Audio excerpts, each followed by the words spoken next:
अस्सलाम वालेकुम प्यारे बच्चों। हमारी आज की कहानी का नाम है एक से बढ़ के एक। एक दफ़ा का जिक्र है कि एक कंजूस के घर कोई मेहमान आया तो उसने अपने बेटे से कहा, आधा किलो उम्दा किस्म का गोश्त कहीं से लेके आओ। बेटा बाज़ार गया, खासी देर बाद खाली हाथ घर लौट आया।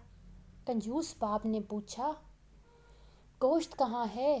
बेटा बोला, अब्बा जान, मैं कसाई के पास गया था।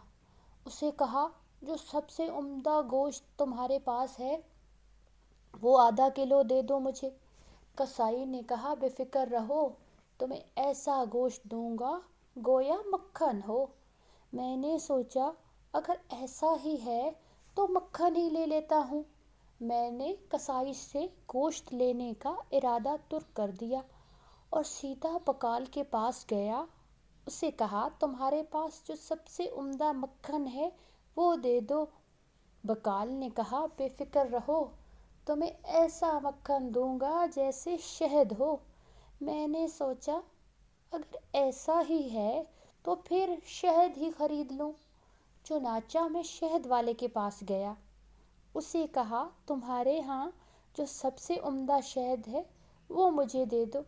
शहद वाले ने कहा, बेफिक्र रहो, तुम्हें ऐसा शहद दूंगा गोया बिल्कुल साफ शफाफ पानी हो। मैं सोचा अगर यही किस्सा है तो पानी तो घर में बहुत है, इसलिए खाली हाथ वापस आ गया। कंजूस बाप कहने लगा, वाह बेटा वाह, ये की तुमने अक्लमंदी की बात, मगर एक नुकसान फिर भी कर दिया तुमने। वो ये कि एक दुकान से दूसरी दुकान जाने में तुम्हारी जूती घिस गई होगी। बेटा बोला, नहीं अब्बा जान, ऐसा नहीं है, मैं तो मेहमान की चप्पल पहन के गया था, इसलिए कोई नुकसान नहीं हुआ। बेचारा मेहमान जो बड़ी देर से खाने के इंतज़ार में बैठा था, फौरन उठा और अपने घर को चल दिया, कहीं दूसरे वक्त के खाने के इंतज़ार के लिए मज़ीद न तकलीफ़ बर्दाश्त करनी पड़े।